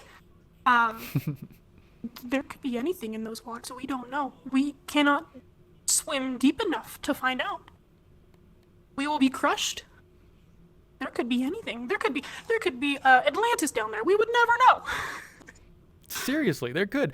Giant squids are a thing. Squids that are like 20, 30, 40 feet long with these giant eyeballs actually live down there, like today. For a while, people thought that was a cryptid too, and it's real. Yeah. Who knows what's down? We have no idea what's going on down in the middle of the earth. We don't understand it. We think we do, but we don't. These bodies of water are so huge and so vast and so unexplored. It's one of the frontiers we just haven't done enough research in yet. And like with the Bermuda Triangle, they still don't understand why that is such a dangerous area that it is. They don't know. Some believe it's storms. Some believe that there's some creatures in the water. Some people think it is extraterrestrial. I do. I'm starting to think that. I think it could be anything. It's just we don't know. But the amount of wrecks, plane crashes, ships going missing, it could be anything. Yeah, I got two prevailing theories. One theory is that like the Earth, because it's spherical, has a couple geographic points on it that like maybe its magnetic field or something due to the shape of it make them a little wonky, and the Bermuda Triangle is probably like the most documented of one of those weird places. Like when you think about it, if the Earth is an entire ecosystem, an entire unit, it's going to have certain places where it's more likely to blow out. Maybe it's volcanic activity underneath the surface, maybe it's the shifting of certain electromagnetic fields, but it would be common sense to think that some places have more of that activity than others, and perhaps the Bermuda Triangle is one of them. Another thing, which might be aliens. Now, I don't know about you, but like I used to not think aliens were real. I thought aliens were like Bigfoot. I thought they were like the Loch Ness Monster. They're fun to talk about, fascinating ideas, but I don't give too much credence to it. Then I had a UFO sighting, like seriously, almost a year ago now. It was like 5:31 when I had it. And my UFO experience completely changed my understanding of reality. I think I've always believed in it. Like, there's no way that we're the only ones here in this big-ass universe. There's no way. And I think I saw something about, like, they found a planet that has the correct gases and stuff to inhabit life form. But they don't know if it's microorganisms or full-blown intelligent organisms. They don't know yet. They haven't gone into it. But this planet has the ability to sustain life. And so there has to be something else. I don't know if this is the same story or a different story, but I did hear they recently discovered a planet that was giving off a gas chemical that is a sign only found with organic life. It's the same so one, yeah. Whatever the byproduct organic life has in the atmosphere, they're seeing signs of that, and they're like, hey, maybe that's the case. That's not conclusive evidence enough for me to be gung-ho about it, but I'm glad they're doing that research, and I'm interested to hear what else they find. I don't think I'm not going to give too much credence to it yet. But you start talking about the size of our universe, like, how hubris would it be for us to think that out of all of the stars and all of the solar systems and all of the galaxies, numbering in the trillions that are out there, that we would be the only form of life? Like, there's no way. There's no way that's the case. Well, and then if you think about it in human history, there has been stuff where the Egyptians, they have built pyramids. How in the hell could they move several, like hundreds of tons of like stone and place them and form these kind of structures? Like, that blows my mind. And you see, like, in history books too, where they tried to rationalize it as best as possible. But then again, you see graffiti, but you see pictures, you see drawings of these beings that aren't human but look humanoid. So, I mean, if you want to lean more to the spiritual stuff, they have Anubis and stuff like this, Osiris, human bodies, dog-like or animal-like features that they believed was their gods. Was it? Could it be something extraterrestrial? Was it though? I totally think that's possible. Keep going. I'm gonna get some hate on this one, but with Christianity, could God be extraterrestrial? There's a possibility. If we're gonna go back to beliefs, I believe in Mother Earth. Everything is reset. But I don't do a lot of religion stuff. But like, there is a possibility. We don't know. We don't know. Yeah. And to the copy pasta of it all, it's even biblical. Like, there are stories from the Bible of like angels descending from heaven. That could very well be a UFO. They talk about chariots of fire coming from the sky. Like, if I was an ancient man trying to describe an alien, perhaps it would be a chariot of fire coming from the sky. You bring up Egypt. Egypt literally has a god named Thoth, Thoth. He is literally a god that says he comes from the lost city of Atlantis, and they came from aliens. Like, seriously, his backstory is one of aliens. And you mirror that with some of the other ancient texts you get, some of which are Native American, some of which are the Anunnaki. Like, there are all of these different ancient myths of people from the sky visiting Earth. For whatever reason, it was in the mindset of the ancient zeitgeist. And I so wonder if there was any real credence to it to begin with. There has to be. I'm not saying that we as humans were dumb back then. I mean, we were, I guess, instead still babies. We were still trying to learn, trying to understand the world around us. We're still trying to understand the world around us. Like we were saying earlier, we don't understand the ocean that well. I mean, we're still learning. And I think, we will always continue learning and always seeking knowledge. But also, I would say, too, with, like, back then, they were very, I wouldn't say dramatic, but they were very descriptive with the way they wrote things. Very visual. So, like you said earlier, like, the chariots made of fire. I remember, and I don't know if this is accurate or not, but when they describe what angels looks like, it is something we humans cannot fathom. Like, we can't picture it. And then there's different types of angels, and I think there's, like, one where it has a bunch of eyeballs. Could that be a UFO? Could that be a UFO? Could that be an alien? It's entirely possible. It is entirely possible. And if that's the case, these things might have been visiting us since our Genesis. It's entirely possible that aliens have cultivated the growth of humanity, whether good or bad. That's a prevailing theory out there, and it's not one that I think we can take off the table so easily. Yeah, there are conspiracy theories out there, but I say let's at least explore that one before we completely remiss it. Got another take for you on this one. Again, because I'm doing wildlife stuff, I'm learning a lot about evolution and about how some species can have the same ancestor but evolve differently. Could that be a case where some human species, some humans, evolved faster than others? They just had a gene that just switched on, and because it helped in their survival, they kept reproducing. And so, sorry, my cat is knocking something over. Anyways, they just split off. They're a human species that just evolved a lot faster than we can now. And because they evolved so fast, they're now no longer on the planet. That's why we aren't seeing them as often. Could it be that? Yep. You should really look into the Anunnaki. It's a crazy out there wild story, but there are some pieces of there might be some pieces of truth in it. Same thing with the Book of Enoch. That was one of the early versions, one of the early books in the Bible that they took out. It was in the Dead Sea Scrolls and everything. And you read that and you're like, this scripture belongs or was next to the rest of them way back then. It's wild what they talk about. And as far as aliens coming and visiting us, that could very much be the case.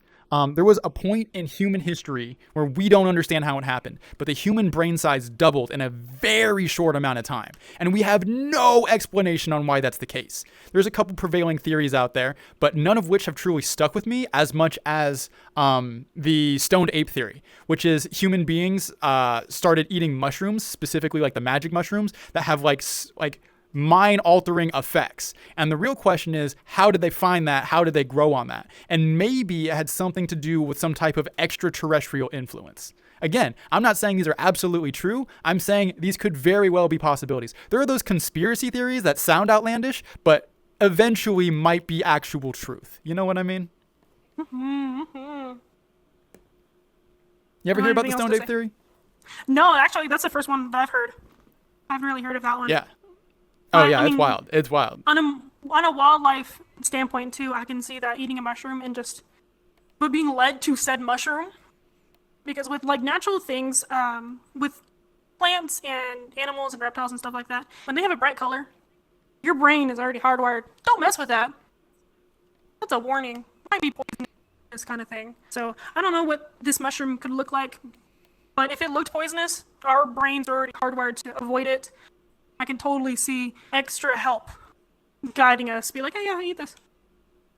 Totally eat that. And then imagine if they just organized that group of ancient man into cultures and society and kind of built them up ready to go. And then boom. You believe in the Younger Dryas impact theory? Have you heard about that?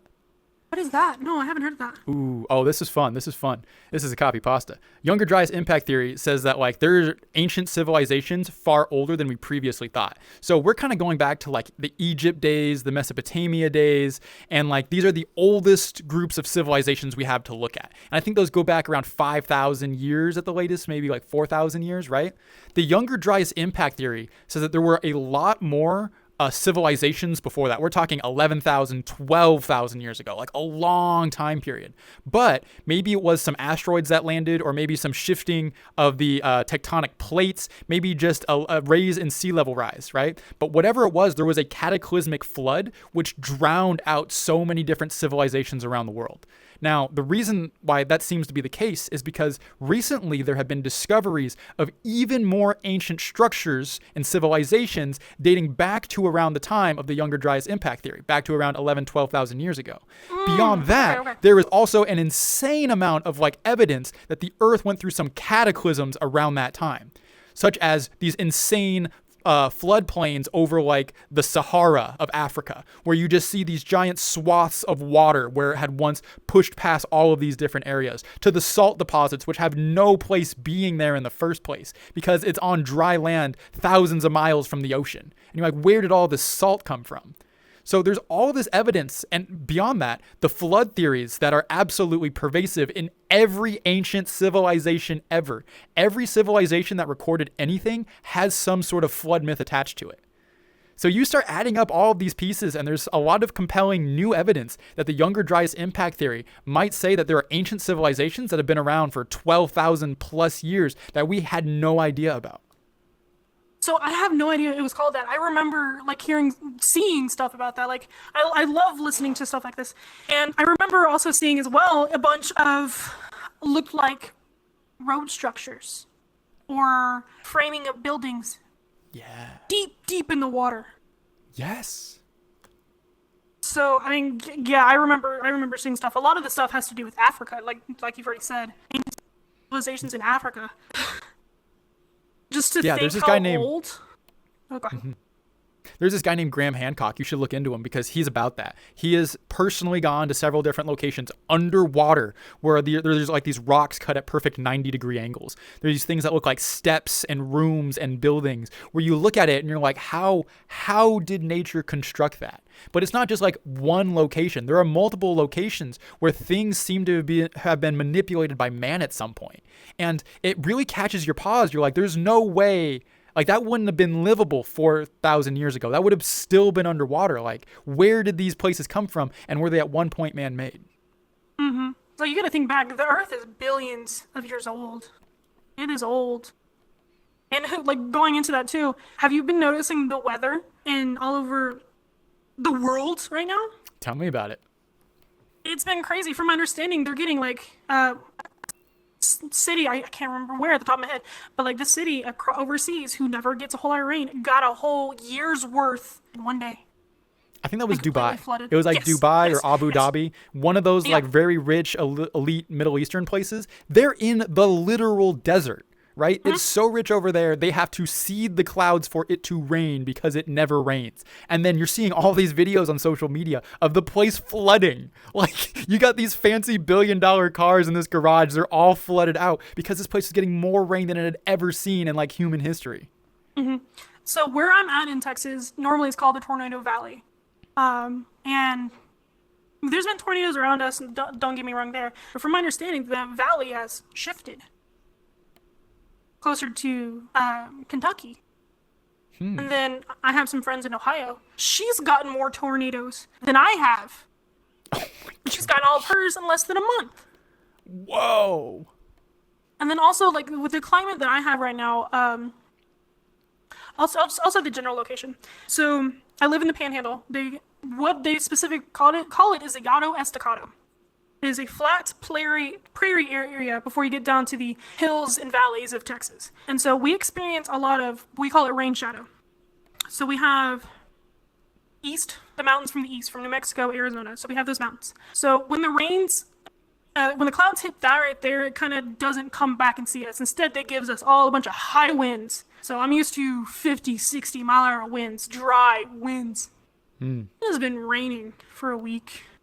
Whoa. Now, don't get me wrong, we're in our rainy season, but last year in my area, we had once again, a year's worth of rain in less than a month. What? It rained so bad in my area that the companies had to pump out water. Oh my gosh. Prairie, this area is supposed to be dry as hell. They're having to pump out water and transfer it because we had so much rain. There were fields, cattle fields, horse fields, flooded. I remember going to work one day, and I was getting McDonald's before going to work. And across the highway, normally it's just a bunch of horses. And I remember after it rained, I saw the water, and I'm like, that's a lake. Wait, that's a lake. It's not supposed to be there. So, like, the weather has been crazy recently. And there's some conspiracy theories on that one. Could it be natural, or could it be seeding? Could it be nations manipulating the weather? Because they've talked about it for a long time. Mm-hmm. A lot they of do what it ifs. in Abu Dhabi and Dubai. Mm-hmm. But like the weather just in general has been absolutely nuts. Yeah, I'm in California and I absolutely hear it. Now, we don't have tornadoes, but what we do get are crazy wildfires. Every summer, it's like, oh, here we go again. California's burning down. And we keep breaking our record for worst fire year after worst fire year every single year. Last year being like the one exception, but beyond that, we keep setting records. It's gotten so bad here that they literally will not cover you for fire insurance. If you try to sign up for fire insurance for your house, insurance companies go, no, you're too big of a risk because you live in California. We won't cover you. They've taken it a step further and are now saying, even though you've been paying for fire insurance all these years, you've now become too big of a risk. We're dropping your coverage. So even if you were paying these guys hand over fist year after year, they are now dropping you because of how bad the fire risk here is here in California. Speaking of wildfires, a couple months ago, we just had the largest fire in history in Texas. You're kidding. No, 1 million acres. 1 million acres burned down in Texas? It even went into Oklahoma. Oh my God. And I haven't dug too deep into it, but some people are believing it was an electrical company that started it. No way. It was right when way. it was like extremely dry, and we had a nasty cold front come from the north. And again, 60-mile-an-hour winds pushed it all down. So yeah, just like California, we could smell it for miles. We could see the smoke for miles. I remember this happened on a Tuesday. I was at work watching this move, and I wasn't close to it, but I was in the line of fire if it got too close. Damn. And so I kept an eye out on it I stayed up until I think 1 a.m. in case we had to evacuate.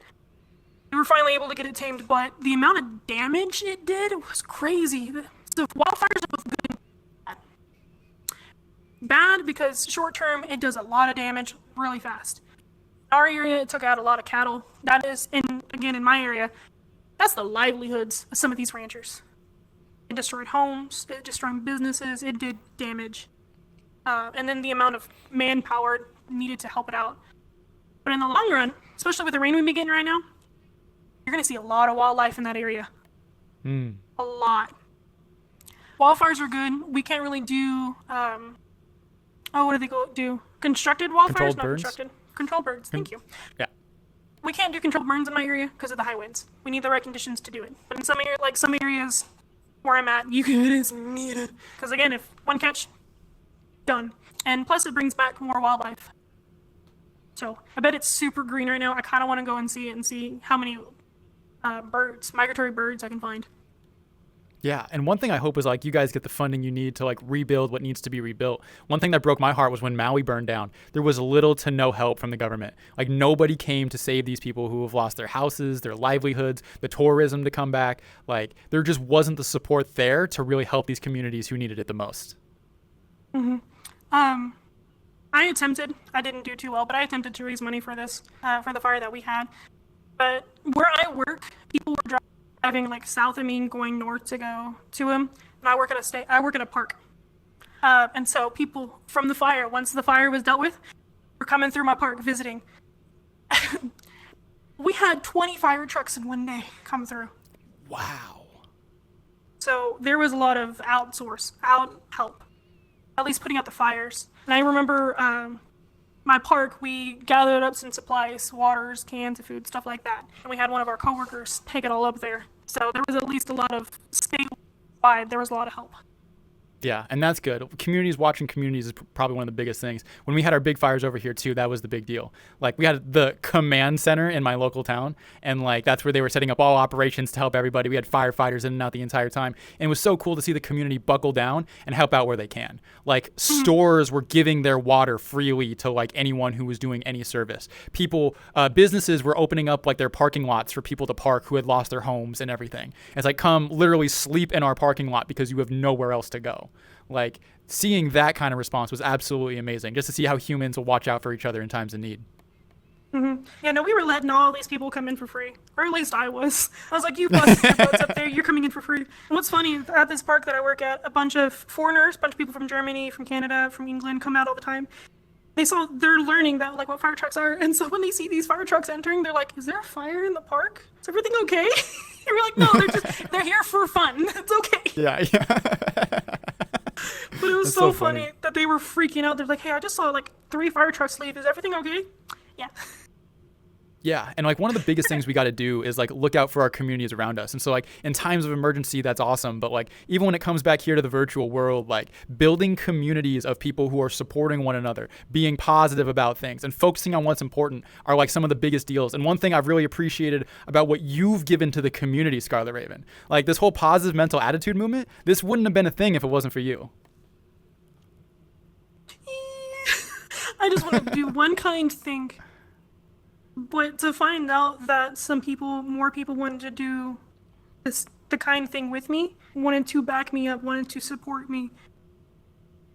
I'm so used to doing things on my own, not gonna lie. But finding out that I have people wanting to help, volunteering to help, it brings faith in humanity, if you know what I mean. Faith in the community, again. So give me the copy pasta on this one. Scarlet Raven, what is the PMA movement? So PMA stands for Positive Mental Attitude. I started a trend called the PMA callouts. And so instead of calling out people for negative things, we call out people for positive things. People that inspire you to be a better person or has helped you along your life. So saying good things about someone's going to make them feel good, and it becomes a chain reaction. It just blows up. They call out other people and it just spreads for more and more and more. What I'm doing right now to kind of celebrate all these people that have participated, I'm hosting a event, a meet and greet is what we call it here in the VRChat TikTok area. But we're going to gather up all these people that made these videos next month and just celebrate them, have them all interact with each other, have them say these good words that they said to them on TikTok, have them say it to them in person. The last time I hosted this event, I had so many people come up to me and thanked me for what I'm trying to do. Thanked me for the call outs. Just how they've helped them mentally, physically. Like it's just a lot of thank yous. And it wasn't just me as well. My closest friends, they got thanked as well for helping out, or they got like, thank you for calling me out kind of thing. It was a lot of appreciation, and all in all, it was so wholesome and positive. My heart was full, and I'm so excited to be hosting this again next month. And from my perspective, one thing that really drew me to it is the positive aspect of it. VRChat, TikTok, whether it's China's fault or not, right, has been in many ways a very negative place. And there's a lot of bad things that happen, and that seems to get all of the attention. Yet what you're building here, what the community is building here, is a group of people coming together, surrounding themselves under a mantra, under a banner of something that I think is heavily underrated these days, and that's love. Loving on your friends, loving on your neighbor, loving on the people close to you in your life. And I think this right here, this community, this group, is really a refocusing on those core ideas and values. And that's why I 100% support this PMA movement, this entire, whatever this is going to be. It has my full endorsement through and through. And I think you said, are we having an event soon? Yes, we're going to have an event next month, kind of close to the summer solstice, on June 1st and June 2nd, so Friday, Saturday. I haven't picked out a time yet, because this time I've asked off, so it might be a little bit sooner. Another thing I wanted to add as well to the whole PMA stuff, something that I've learned being a part of this community and started VRChat in general, is if you surround yourself with positive people, good-minded people, you won't see the bad stuff. And with the PMA, positive mental attitude, what I'm trying to do is have everyone kind of think the same a little bit. I'm not trying to have them, but like encourage them to think the same, think more positively, and you won't see the negative stuff. And that gives the negative side of TikTok, the negative side, less power. If you're ignoring them, if you're not giving them acknowledgement, their flame dwindles. They become less important, they become less powerful. So that's what I'm attempting to do. And don't get me wrong, I've been told that this is stupid. I'm fighting an uphill battle. Mm-hmm. But hearing stuff being said to me like that, it just gives me more fuel to the flame. I am so encouraged. I'm more encouraged than I've ever been. And I'm seeing the fruits of my labor. I'm pumped. I'm pumped. Oh. You seem so ready to go, and I feel it too. One of the best compliments I've ever gotten are the people who come up to me and tell me about how I've made a difference in their life. Not the number of likes I get, not the amount of like comments of just like, ooh, your avatar's cute. It's like, I'd much rather have someone come up to me and be like, you said this one thing, it meant this to me, I was in this place in my life, and now I'm so much better off. Like every time I hear that, that is the juice that keeps me going. That's the stuff that makes me want to put in the hour after hour that it takes for this content creation thing to go. And Scarlet Raven, I think you're gathering a bunch of us creators to do that. And I would be so excited to join you June 1st and June 2nd, whichever days are my days, whatever instances are my instances. You best believe I'm going to be there. You best believe I'm bringing Bread Gang along with me. We showing up. Is there anything else that people got to know about this? Well, you have to join the PMA Army group. That is, I can't remember the top of my head, but you have to join the PMA Army group. These are going to be 4 different instances going on, 3 to 4. PMA SR 5616. Oh, that's so funny. I have said it a million times. PMASR.5616. Go join it on the VIC groups. PMASR.5616. Yeah, so regardless, there's going to be roughly 3 to 4 instances going on at the exact same time. Last time, this was a 3-hour event. This, again, might be a 3-hour event where the first half might be these creators stay in one spot. In these instances, you got to find them. It's going to take a while to find them because, unfortunately, it doesn't show. But you got to find them. But once that half mark passes, they're going to go exploring. So you have to be in the group. It's creator wall to wall too. You brought so many creators out. Like, if there's ever a time for you to meet the people on TikTok that you like want to go meet, that's the place to do it. We have so many people involved, and that was last year. I can only imagine how many are on the docket this time around. One of the things that blew my mind in that first event was there were so many people that joined that I haven't seen on TikTok. Wow. That's what blew my mind. Is that they were wanting to be a part of it. Like, they didn't make a video, they didn't do anything, but like they wanted to see what was up. And I hoped that they had just as much fun as I did. I was so exhausted afterwards, but I had so much fun. I had to take like a week break, but like it was a blast. And like one more thing I want to add as well. My biggest thing is just respect everybody's boundaries. I'll say it over and over and over again. If they have these certain lists that they don't like don't give me head pats. Respect their boundaries. They're people too. Yeah, that's very important to know. Some people want to have that proper distance. You got to know. You don't want the experience to be tainted when you meet someone that like you're a fan of. When you meet a creator, you want a good experience, and the best way to do that is to give them a good experience. Like, I know, at least for me personally, I want everyone who's going to come up and see me at the PMA meet and greet to come up and say like something positive. Maybe it's a positive thing they've had happen in their life. Maybe it was something encouraging that they've heard me say. But like, I want to share some wins with the people who come up. I think that'd be a big one for me. I'm excited. Me too, Scar. Me too. I'm sure these next couple weeks are going to be super busy for you. You got an absolute bunch of stuff on your plate. But whatever happens, I just want nothing but blessings and good vibes going your way. And I couldn't think of a better way to end this podcast. I got more staff this time too. That's a big help. Yo, staff is going to help for sure. For sure. Many hands make light work. Oh yeah, no, I have my main people that I trust. And then I got some people who have volunteered to help. And they're going to be kind of my eyes and ears for my admins. Yo, who are the shout-outs? Who we got it? Who are the unsung heroes of the PMA Army? The unsung heroes? Oh, let me pull this up. Yeah, I'm sure it's a big list. I'm sure you got them from top to bottom. There are so many people who are involved in a project this big. And, like, a lot of these people have been here for a while, too, I'm sure. So the biggest ones I got to shout out to are my, close admin teams, my best friends. These people I've seen IRL. I trust them so much. They go by You Know What Son, or Lexi. She's one of my close friends. Fantasticite. She has a funny name. I call her Fanta. She's my, again, best friends. False Crow, Sim. These guys have been backing me up from the very, very beginning. And so they pushed with the PMA stuff. So those are those are the big ones. But some folks that helped out last year and helping out this year, we got Agent Socks is helping out. Echo Love is helping out. Ray Ray is helping out again. Nice. I'm having to scroll through some of them. What am I missing? A lot of newbies. Mr. Chief is helping out this year. Awesome. A very close friend. I just became close with her after the first PMA call out. Strawberry or Raspberry, she goes by now. Oh, yeah. Vampy is helping out. Let's see. Amethyst, she's became very close to me as well. She is a part of my admin team. She's been busting her butt. And the mental awareness stuff she's been posting is really... It's hitting hard. Focus a lot more on grief. Hypervoid, Cupid, Lonely Springer. I might be missing a few because my Discord's being weird. Curb is another one. LVO, and so many more. So I've had Just the size of that team, though, just sounds like you guys are going to be accomplishing so much this year. I'm so excited to see where this goes, Scarlet, and I'm so happy for you. Okay. But all right, you want to give any final plugs? Like, where can the people find you?